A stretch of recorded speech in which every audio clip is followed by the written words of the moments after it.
आप सभी को सादर प्रणाम। मेरे YouTube चैनल सच्ची बातें खरी खरी पर आपका हार्दिक स्वागत है, अभिनंदन है और वंदन है। साथियों, सदस्यता के लिहाज से विश्व की सबसे बड़ी पार्टी भारतीय जनता पार्टी की क्या मजबूरी है कि वह छोटे दलों के नखरे सह कर भी उसको साथ रखना चाहती है। अनैतिक होने का आरोप लगने के बावजूद वो अपने इरादों पर अडिग है। दूसरे दलों के उन लोगों को भी अपनी पार्टी में या गठबंधन में शामिल कर लेती है। देश के सबसे ताकतवर नेता प्रधानमंत्री नरेंद्र मोदी भी उनके सामने झुकने में ही अपनी पार्टी की भलाई सोचते हैं। आज इसी पर चर्चा है। आपसे अनुरोध है कि वीडियो में अंत तक बने रहिएगा। चर्चा बहुत ही गंभीर है और खुलासा होगा कि आखिर मोदी जी और भारतीय जनता पार्टी के सामने ऐसी कौन सी मजबूरी है, इतनी बड़ी पार्टी, इतना बड़ा कद, कि छोटे छोटे दलों को मिलाएं, साम दाम दंड भेद का उपयोग करें। जबकि बीजेपी में ही सबसे ईमानदार लोग हैं, सच्चे लोग हैं, हिंदू हैं, राम भक्त हैं और बीजेपी के साथ स्वयं श्री राम भी हैं। इसके बावजूद छोटे छोटे दलों के सामने नाक रगड़ना क्यों पड़ता है? आइए समझने का प्रयास करते हैं। भारतीय जनता पार्टी और उसकी सरकार द्वारा आगामी लोकसभा चुनाव जीतने के लिए इस समय जो भी किया जा रहा है, इससे तो साफ हो ही गया कि आत्मविश्वास एकदम से समाप्त हो गया। नेताओं ने जो सोचा था कि राम मंदिर की प्राण प्रतिष्ठा के सहारे जो लहर पैदा होगी, उससे चुनावी नैया भी पार लग जाएगी, लेकिन ऐसा हो न सका। ऐसा लगा था राम मंदिर में रामलला की प्राण प्रतिष्ठा के समय कि स्वयं अब हनुमान महाभारत के दौरान जो अर्जुन के रथ पर के झंडे पर ध्वज पर सवार थे, उतरकर अब भारतीय जनता पार्टी के इस झंडे पर, चुनावी युद्ध वाले झंडे पर सवार हो चुके हैं। फिर कहेगा डर कि हेमंत सोरेन को जेल भेजने के बाद चंपई सोरेन को मुख्यमंत्री पद की शपथ लेने से रोकने की कोशिश की गई। बिहार में नीतीश कुमार को साथ लेना पड़ा। मध्य प्रदेश के पूर्व मुख्यमंत्री कांग्रेस नेता कमलनाथ भाजपा संग होने वाले हैं। कांग्रेस के आचार्य प्रमोद कृष्ण ने तो मोदी में देवत्व देख ही लिया, वो मोदी स्तुति का गान करने लगे हैं। इसके पहले भी भाजपा द्वारा ही घोषित दागी नेताओं को अपने पाले में खींचा जा चुका है। यहां तक तो ठीक है, रामदास अठावले की पार्टी एनडीए में है, अठावले अकेले सांसद हैं। सुबह क्या बोलेंगे, शाम को क्या, मतलब समझ गए होंगे आप। ओपी राजभर भाजपा की विजय रथ के घोड़ों में शामिल हैं। संजय निषाद भी भाजपा की नैया के खेवैया बने हैं। एनडीए की उत्तर प्रदेश में सबसे बड़ी सहयोगी और विश्वसनीय सहयोगी अपना दल, इस पार्टी में तो कुछ दम भी है।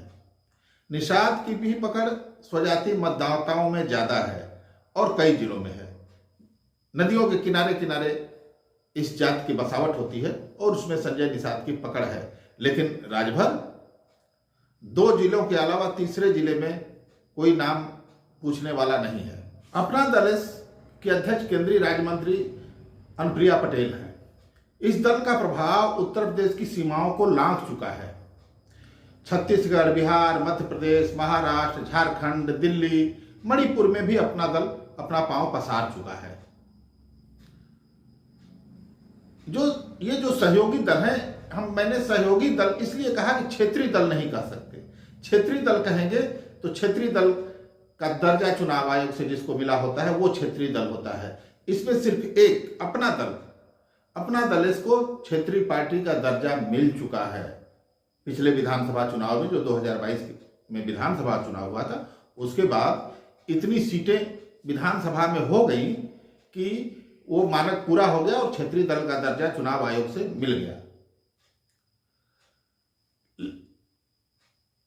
अपना दल एस को छोड़कर निषाद और राजभर की पार्टी का प्रभाव किसी खास क्षेत्र में ज्यादा जरूर हो सकता है, लेकिन इतना भी ज्यादा नहीं है कि अकेले लड़कर सीटें जीत ले। भाजपा या सपा में किसी न किसी के साथ रहना मजबूरी है।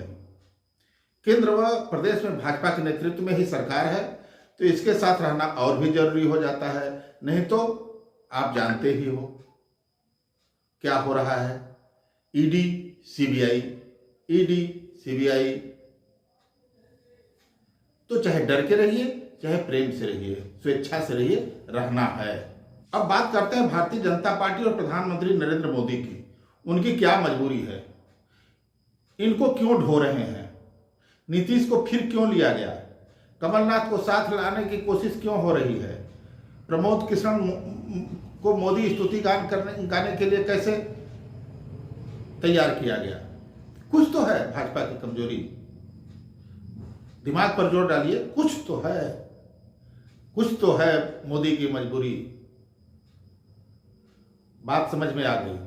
मिस्ड कॉल वाली सदस्यता वास्तविक में कैसे बदल जाएगी, मिस्ड कॉल वाली सदस्यता वास्तविकता में कैसे बदल जाएगी। दरअसल जो दिख रहा है वो है नहीं।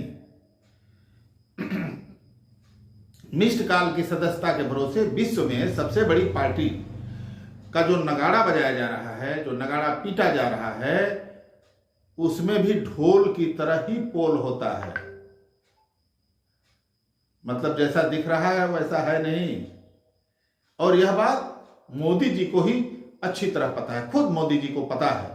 उनकी सबसे बड़ी कमजोरी सत्ता का लोभ। जिसे लोभ हो जाए वह किसी हद तक जा सकता है, चाहे भारत रत्न भी दांव पर क्यों न लगाना पड़े। याद रहे कि 2019 के चुनाव में मात्र 37.36%, याद कर लीजिए। जो लोग कहते हैं कि बहुत बड़ी पार्टी है, बहुत बड़ा जनाधार है, देश के 37.36% लोगों ने ही भाजपा को वोट दिया था। एक बार फिर सुनिए, 37.36% मतदाताओं ने भारतीय जनता पार्टी को वोट दिया था। और एनडीए को कितना मिला था, ये सब छोटे दलों को मिला के जो जब एनडीए को 45%, ये जो लगभग 8% वोटों का अंतर है, ये ही मजबूरी है। और 2019 से 2024 तक स्थिति बिगड़ी नहीं है, भारतीय जनता पार्टी की तो सुधरी भी नहीं दिखती।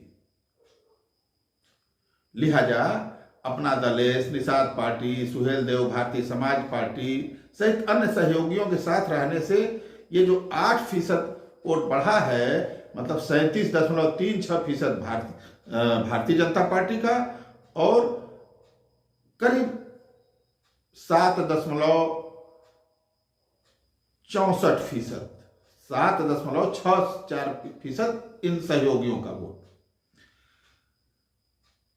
सत्ता हासिल हो सकी। आप समझ लीजिए भारतीय जनता पार्टी की स्थिति 2019 के चुनाव में क्या थी, क्या है मजबूरी। इन छोटे दलों के नखरों